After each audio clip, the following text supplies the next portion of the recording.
రాజన్న సిరిసిల్ల జిల్లా ఎల్లంతకుంట మండలం రామోజీపేట సీతారామచంద్రస్వామి ఆలయంలో తెలంగాణ రాష్ట్ర ప్రభుత్వ సలహాదారు కాంగ్రెస్ సీనియర్ నేత వి హనుమంతరావు మౌన దీక్ష చేపట్టారు. అయోధ్య రామ మందిర నిర్మాణం కోసం సేకరించిన విరాళాల్లో అవినీతి ఆక్రమాలు జరిగాయని ఆరోపించిన విహెచ్ వ్యవహారంపై సిట్ కాకుండా సిబిఐతో విచారణ జరిపించాలని డిమాండ్ చేశారు.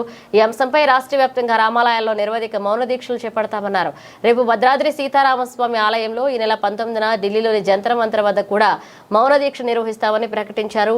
అయోధ్య రామ మందిర నిర్మాణంలో అవినీతి ఆరోపణలపై బీజేపీ స్పందించాలని పార్లమెంట్ సభ్యులందరూ అంశంపై గళం విప్పాలని విహెచ్ కోరారు. 35 నిమిషాలు కూర్చున్నాం. మళ్ళీ మా తల్లులు, అమ్మలు, మా అక్కలు, మా తండ్రులు తిరుపతికి పోతే 8 గంటలు కూడా లైన్లో నిలబడతారా లేదా? 8-10 గంటలు కూడా. కనుక ఇవాళ రాముడి మీద, రాముడు అంటే ఇక్కడ కాదు ప్రపంచంలో యావత్ భారతదేశంలో రాముని అభినందించే వాళ్ళు, ప్రేమ చేసేవారు, భక్తి గల వాళ్ళు ఉన్నారు. అలాంటి రామునికి ఇంత పెద్ద అన్యాయం జరుగుతుంటే మనం తప్పనిసరిగా అన్యాయం జరిగింది మహాప్రభు, రామునికి అన్యాయం జరుగుతుంది. అది ఎంత పెద్ద అన్యాయం అంటే అయోధ్యలోనే రాముడు ఉన్నాడు, ఎక్కడ లేదంటే నేనన్నా దేవుడు అనేవాడు ఇందు వదడు అందు లేడు, ఎందెందు వెతికి చూచినా రాముడు అక్కడ ఉన్నాడు అన్నాడు. భద్రాచలంలో రాముడు వచ్చిండా లేదా? అరే మనకు భద్రాచలం పెద్దదిరా బాబు. అదే విధంగా ఇవాళ రామాజీపేటలో మా విలువలి శాస్త్రి గారు చిన్న ఉన్నప్పుడు ఆయన హరికథ చెప్పేది, ఎన్నో రోజులు చెప్పేది. నేను అప్పుడు చిన్నగా ఉన్నప్పుడు మా అమ్మ లేటి మా అక్కలు పడిపోయి కూర్చునేది. రాత్రి 1 గంట అయినా ఆయన పాట, ఆయన రాగము చూసి ఆకర్షితులు అయ్యేవాళ్ళం మేము. అలాంటి ఇవాళ విధుమాలు శాస్త్రి గారికి కళలో చెప్పిండు, అయ్యా మహాప్రభు ఎన్ని రోజులు ఈ కథలు చెప్పుకుంటూ తిరగాలి, నాకు ఎక్కడో ఒక దగ్గర అవకాశం ఇయ్యి, నేను అక్కడ నీ పూజ చేస్తా, భక్తులకు అవకాశం ఇస్తా అని చెప్పి చెప్తే కళలు వచ్చి చెప్పిండంట రాముడు. నా పేరున్నది రామాజీపేట, ఎక్కడుంటే అక్కడ పెట్టు అంటే ఆ రామాజీపేట ఈ అడవిలో ఆనాడు నక్సలైట్ మూమెంట్. కానీ వాళ్ళు వాళ్ళ కుటుంబ సభ్యులందరూ ఇక్కడికి వచ్చి ఇక్కడ ఆ దొరవారు ఇచ్చినటువంటి భూమిని వ్యవసాయం చేసుకుంటూ ఇక్కడ బతికారు. తర్వాత వారు చనిపోవడం జరిగింది. వాళ్ళ కుటుంబ సభ్యులు ఉన్నటువంటి 2వ కొడుకు ఇక్కడనే ఉండి సేవ చేశాడు. ఇది మా కుటుంబంలో మా అక్కలు, మా అమ్మలు అందరూ కూడా ఈ గుడికి ప్రతిసారి వస్తాం. అందుగురించి ఆంజనేయ విగ్రహం కూడా ఇక్కడ తయారు చేసిండు మా శ్రీనివాస్. కూడా ఇవాళ బ్రాహ్మణ కమిటీ చైర్మన్ అయిన శ్రీనివాస్ సహకారం ఈ గుడి ఇంత పెద్దగా అయింది. అప్పుడు కొంతమందే వచ్చేవాళ్ళు. ఇవాళ శ్రీరామనవమికి మినిమం 8,000 నుంచి 10,000 మంది వస్తూ ఉన్నారు. అంటే నా ఉద్దేశంలో ఇవాళ ఇక్కడికి రావడం, రేపు లేదు ఎల్లుండి భద్రాచలం కూడా పోతున్నా.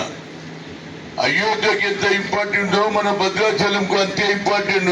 రాముడు అక్కడికి వచ్చి పోయిండు కనుక అక్కడ కూడా ఇలాంటి మౌన వ్రతం, మౌన దీక్ష చెయ్యాలనేది నాకు ఆలోచన వచ్చింది.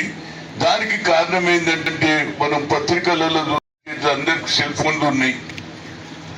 రాముడికి ఎంత పెద్ద అన్యాయం చేసిందంటే దానికి ఒక పెద్ద ప్రచారం, అయోధ్యలోనే రాముడు బాబరి మస్జిద్ దగ్గరనే ఉండనే అని బాబరి మస్జిద్ని కూలగొట్టడానికి కూడా ప్రయత్నం చేశారు ఆర్ఎస్ఎస్, బీజేపీ వాళ్ళు.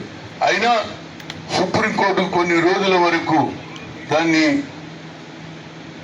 మీటింగులు జరిగి పోస్ట్పోన్ జరుగుతూ ఆఖరికి ఒక నిర్ణయం జరిగింది, ఆ పక్కకే రాముని గుడి కట్టొచ్చు అన్నారు. ఇక ఆ తర్వాత ఇటుకలు ప్రతి గ్రామాల నుంచి ఇటుకలు పోయినాయి. కొందరు ఎండి ఇటుకలు పంపించారు, కొందరు బంగారు ఇటుకలు పంపించారు దేవుని మీద. అప్పుడు అట్లా దోసుకున్నారు. ఇక కట్టిన తర్వాత మన తిరుపతిలో ఏమైతుందక్క, ప్రతిసారి మన అక్క కానీ, మన చెల్లెలు కానీ, మన తాత కానీ దేవుని గుడి అని ఒక గల్ల తయారు చేస్తారు, అని లేస్తారు. ఎప్పుడు తిరుపతి పోతే తీసుకుపోయి అది లేస్తారా లేదా? దేవునికి సొమ్ము అని అంటారు. ఎవరైనా బిజినెస్ చేసే వాళ్ళు కూడా ఏం చేస్తారంటే ఒక 10% దేవుని దయ, ఒక బిజినెస్ చేసేవాడికి 10% దేవుని గల్లో లేస్తా అంటాడు. అలాంటి డబ్బులు లెక్కలేదు. తిరుపతిలో లెక్క అయితేది మనం ఎన్ని రోజులైతే ఉండీలో వేస్తే రెండో దినమే లెక్కంతా చేసి తెల్లారి పేపర్లు వస్తుంది 4,70,00,000 వచ్చినాయి అని. ఇక్కడ లెక్కనే లేదు, ఏ పడుతున్నాడో తెలియదు. బంగారం కొందరు ఇచ్చిండ్రు, ఆ బంగారం కరగబెట్టి కర్ణాటకలో కడ్డీలు చేసి అమ్ముకున్నారు. అమ్మ, ఇంత అన్యాయం ఉంటుంది. ఆఖరుకు దేవుడిచ్చే ఏదైతే దర్శనానికి ఇచ్చే ప్రింట్ కూడా ఏవైతే ఇస్తారో కాగితాలు అవి కూడా దొంగ ప్రింట్లు చేశారు. అంతేకాదు, నాకు చెప్పుకుంటే బాధ అనిపిస్తుంది, ఉండి పైసలు తీసుకుపోయి బ్యాంకులో పెట్టి ఆ తర్వాత వాళ్ళ పేర్ల మీద చేసుకొని స్టాక్ ఎక్స్చేంజ్ లో కూడా పెట్టిరు డబ్బులు. మీ అయ్యా జాగిరి ఆధారమై ఎవరబ్బా సొమ్మని మీరు కోట్ల రూపాయలు పేద ప్రజలు బడుగు బలైన వర్గాల వాళ్ళు దేవుని నమ్ముతున్నట్టు ప్రతి ఒక్కరు దానం చేశారు. దేవుడు ఉండాలి. ఆ భక్తి ఇవాళ తిరుపతి మనం పెట్టే పైసలతో ఆడ విద్యా సమస్యలు అవుతున్నాయి, హాస్పిటల్ అవుతున్నాయి. అక్కడేం లేదు. ఇక దాని మీద ఏమంటారు, సిట్ ఏది స్పెషల్ ఇన్వెస్టిగేషన్ టీమ్ అని పెట్టిరు. అది ఎవరి చేతులు ఉంటది? ముఖ్యమంత్రి అయినటువంటి యోగి ఆదిత్యనాథ్ చేతిలో ఉంటది. ముక్కలు చేయాలని ఆలోచన చేస్తుంటే రాహుల్ గాంధీ భారతదేశాన్ని ఒక్కటి చేయాలంటున్నారు. ఇవాళ అందరం ఉన్నాం, స్వాతంత్రంలో అందరూ పోరాడినరా బాబు. బొల్లాలనే గ్రామంలో ఒక సంగతి చెప్తా. 1947 వచ్చింది మన స్వాతంత్రం. ఆనాడు నిజాం ఒప్పుకోలే, చెయ్యొద్దు అన్నాడు. నాకు కొత్త దేశం కావాలన్నాడు.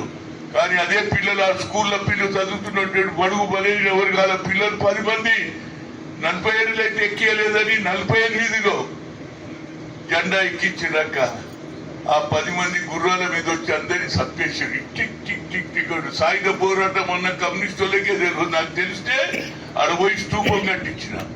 అంటే దేశభక్తి అనేది అప్పుడే ఉన్నదో అంటున్నా, ఇవాళ కాదు. ఈ భారతదేశం జెండా ఎక్కియాలని ఆలోచన చేసినటువంటి విద్యార్థులు ఉన్నారు. కనుక నేను ఎక్కువ చెప్పకుండా ప్రతి భక్తుడు రాముని నమ్మునే ప్రతి భక్తుడి ప్రతి తల్లితో ప్రతి అన్నతో కోరుతున్నా, తప్పనిసరిగా ప్రతి గుళ్ళో ఒక 10 నిమిషాలు మౌనవ్రతం చేస్తే నిజమైన న్యాయం జరుగుతుంది రామునికి. దానివల్ల కోర్టులు కూడా అది కూడా ఇవాళ జ్యుడిషియరీ కూడా ముందుకు వస్తుంది. తప్పనిసరిగా ఆయన మీద ఏది సిబిఐ ఎంక్వైరీ చేయాలి. ఎందుకంటే నరేంద్ర మోడీ ఏం మాట్లాడతలేడు. అమిత్ షా ఆయన చేతిలో ఉన్నది హోమ్ మినిస్టర్, ఆయన మాట్లాడాడు. కానీ జై రామ్, జై సీతారాం, జై సీతారాం పేర్ల కాదురా, దిల్ల పెట్టుకోవాలి. దిల్లా దేవుడు అనేవాడు. స్లోగా దేవుడు కూడా ఇస్తా, కానీ మనసులో ఒక మాట బయట ఒక మాట ఎట్లయితుందా కాకపో. దేవుడు అనేవాడు అందరికి ఉన్నాడు. కాబట్టి నేను ఇంకెక్కువ చెప్పకుండా నేను భద్రాచలం పోతున్నా. ఆ రాముని దర్శనం చేసుకుని ఆడ కూడా ఈ మౌన దీక్ష చేయడం జరుగుతుంది. ఆ తర్వాత ఢిల్లీలో కూడా చేస్తా. జంతర్ మంతర్లో పోతేనే దేశ ప్రజలకు తెలుస్తుంది. అప్పుడు పార్లమెంట్ జరుగుతుంటది. పార్లమెంట్ 20 నుంచి జరుగుతుంది. 19 నాడు ఆడ కూడా కూర్చుంటా. రాహుల్ గాంధీ ప్రియాంక గాంధీని అంటామా, మా దేవునికి అన్యాయం జరిగింది మా రాముడికి. ఇవాళ చెప్తారు విశ్వ హిందూ పరిషత్ జై భీమ్ అంటారు. అదేవిధంగా ఆర్ఎస్ఎస్ వాళ్ళు జై శ్రీరామ్ అంటారు. బీజేపీ వాళ్ళు అంటారు. కానీ రాముడికి అన్యాయం జరుగుతుంది. ఒక్క నాయకుడు మాట్లాడింది అక్క, నువ్వు టీవీలో విన్నావా? నువ్వు నిజం చెప్పు. ఇన్ని రోజులు గత 25 రోజుల నుంచి ఇదే నడుస్తుంది. జీవెత్తంగానే ఈడ తిన్నారు, ఆడ తిన్నారు, బంగారం ఎత్తుకపోయినరు అంటుంటే ఎవడు మాట్లాడతలేడు. అంటే వీళ్ళంతా దేవుడి పేరు మీద దొంగతనం చేయాలి, దేవుని పేరు మీద ఓట్లు తీసుకోవాలి. దేవుని మీద భక్తి. అందరికి మంచి సమయంలో వర్షాలు పడాలి, మంచి పంటలు పండాలి, మంచి మా బిడ్డలకు మా చెల్లెళ్లకు మంచి మొగడు కొట్టుకోవాలని. మా కలమ్మ పండుగ పోయినప్పుడు ఏం చేస్తాము, మా అక్కని అడుగుతారు ఎవరైనా నా మంచి మొగడు దొరకాలని అంటదా లేదా అమ్మవారి దగ్గర. అట్లనే మీరందరూ కూడా తప్పనిసరిగా ప్రతి గుళ్ళో ఒక ఎక్కువ 10 నిమిషాలు ఏ నాయకుడు మాట్లాడినా 40 నిమిషాలు మాట్లాడినా ఇంటనే ఉంటాడు.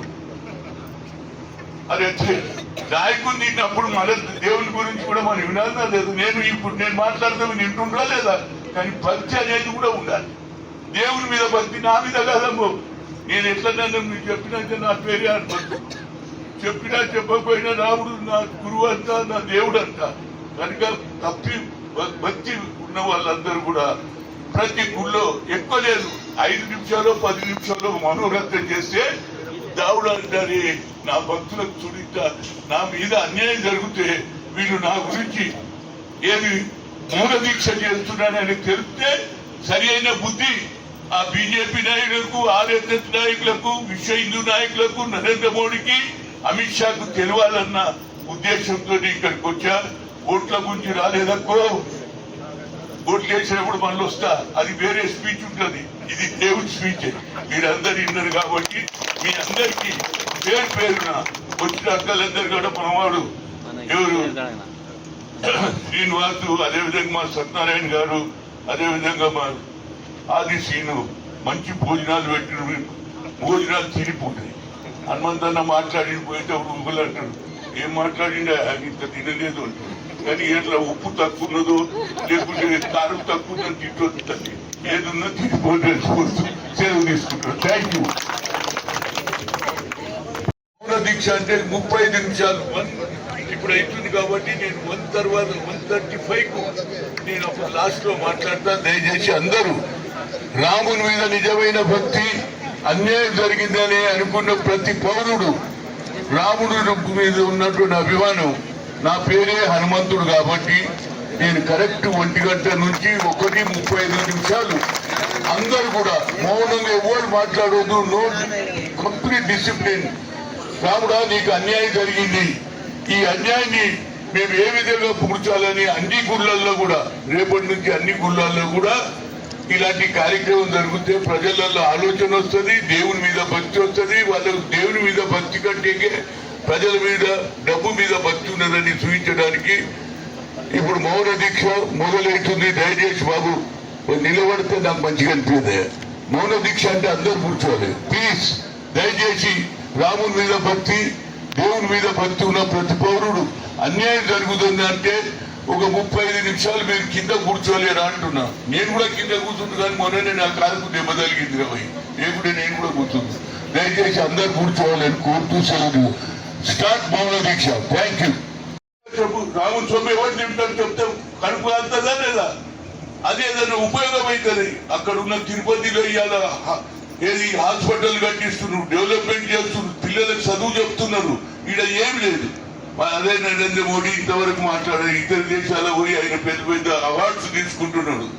అమిత్ షా ఏం మాట్లాడాడు, ఆర్ఎస్ఎస్ బీజేపీ వాళ్ళు ఏం మాట్లాడారు. ఇప్పుడు హనుమంతరావు మాట్లాడినాక ఇప్పుడు ఆలోచన వచ్చింది. ఏమనుమందనా పోయి మా ఆయనబడి జరిగినట్టు ఎందుకురా పోయి, నా పేరే హనుమంతుడు, మా రాముడికి అన్యాయం జరుగుతూ ఊక్కుంటారా బాబు? అరే ఇదేంటన్నా, మేము కూడా భక్తులు, నీకంటే ఎక్కువ భక్తి రాదురా పోయి. హనుమంతుడు ఎవరు భక్తుడు అంటే రాముని భక్తుడు కనుక రాముని భక్తుడు అనే దేవుడు అనేవాడు అందరికీ ఉన్నాడు. ఏ దేవుడైనా మన దేవుడే. మనం అన్ని దేవుళ్లను ఏది సమానంగా చూస్తాము. తుర్కొల్ల పండుగ వస్తే పోతామా లేదా, పీర్ల పండుగ అయితే పోతామా లేదా, దర్గాలకు పోతామా లేదా? కానీ వీళ్ళు ఏం లేదు, హిందూ అంటున్నారు అందరికంటే కనుక నా ఉద్దేశంలో రాహుల్ గాంధీని అదేవిధంగా ప్రియాంక గాంధీ కూడా మాట్లాడింది. ఆ అమ్మ రేపు పార్లమెంట్ లో సిబిఐ ఎంక్వైరీ చేస్తేనే వాస్తవాలు బయటకు వస్తాయి. అక్క దాని మీద మనం పోరాటం చేద్దాం. తప్పనిసరిగా ప్రతి గుడిలో ఒక నేను 35 నిమిషాలు కూర్చున్నా, 35 నిమిషాలు కూర్చున్న ప్రతి గుడ్లలో 10 నిమిషాలు మౌనవ్రతం చేయమని భక్తులను కోరుతున్నాం. నోరింపడు, అమిత్ షా నోరింపడు. అదే తిరుపతిలో లడ్డూలో ఏది నెయ్యి, ఏది మంచి నెయ్యి కాదు తప్పు నెయ్యి కలిపిందంటే దాని మీద సిబిఐ ఎంక్వైరీ అవుతుంది. స్పెషల్ సిబిఐ అయితేనే న్యాయం జరుగుతుందిరా బాబు. ఎవరబ్బ సొమ్మని కోట్లు తినేస్తారు. అయోధ్యలోనే రాముడు ఉన్నాడు. విశ్వ హిందూ పరిషత్ ఊరూర్లలో పేరు పెట్టాలి, దేవుడు ఉన్నాడు, దేవుడు ఉన్నాడు, దేవుడు లేడని ఎవడన్నాడు రా బాబు? అందరికీ దేవుడున్నది. ఈ దేవుడు మన భారతదేశంలో వివిధ సంస్కృతి ఉన్నది, వివిధ భాషలు ఉన్నాయి. కొన్ని తమిళ్ మాట్లాడతాడు, కొన్ని మలయాళం మాట్లాడతాడు, కొన్ని ఒరియా మాట్లాడతాడు. కానీ దేవుళ్ళు అందరికీ ఉన్న మన దగ్గర తక్కువ ఉన్నారమ్మా. మాంకాలమ్మ ఉన్నది, పోచమ్మ ఉన్నది, మైసమ్మ ఉన్నదా లేదా? అన్ని దేవుళ్ళున్నా ఎవరి భక్తి వారికి ఉన్నది. కానీ అందుగురించే భారతదేశ స్వాతంత్ర్యం వచ్చినప్పుడు మహాత్మా గాంధీ, పండిట్ జవహర్లాల్ నెహ్రూ, సర్దార్ వల్లభాయ్ పటేల్, మౌలానా దేశం గురించి వాళ్ళు కూడా త్యాగం చేశారు. ఈ దేశం స్వాతంత్రం రావాలని ఆనాడు ఉన్నటువంటి బ్రిటిష్ ప్రభుత్వాన్ని ఎర్రదొరలను పంపించడం జరిగింది. కానీ మన భారతదేశ సంస్కృతి ఎట్లున్నది, వాళ్ళ రూల్స్ ప్రకారం అవుతుంది, వాళ్ళ పద్ధతి మన పద్ధతి ఎట్లున్నదని అన్ని భాషలకు సమానంగా అన్ని దేవుళ్ళకు క్రిస్టియన్స్ ఉన్నారు, పార్సీలు ఉన్నారు, ముస్లిమ్స్ ఉన్నారు, దేవుళ్ళు ఉన్నారు. కనుక అందరికి సమపోయే కాన్స్టిట్యూషన్ రాజ్యాంగం రాయాలంటే ఎవరు రాయాలని ఆలోచన చేశారు. ఎవరు చేసిండ్రు? ఆనాడు జ్యోతిరావు పూలే 18th సెంచరీలో చదువుకుంటేనే భవిష్యత్ అన్నాడు. ఆనాడు ఎవరు చదవకపోతుండే కానీ భార్య పేరైనటువంటి సావిత్రి పూలేతో కూడా స్కూల్ పెట్టించిండు. ఆ చదువు చూసిన తర్వాతనే బాబాసాహెబ్ అంబేద్కర్ కాన్స్టిట్యూషన్ రాయాలంటే ఆయననే బ్యారిస్టర్ ఆయన రాసిందా లేదా? దాన్ని కూడా ఇవాళ మీరు చెడగొడుతున్నారు.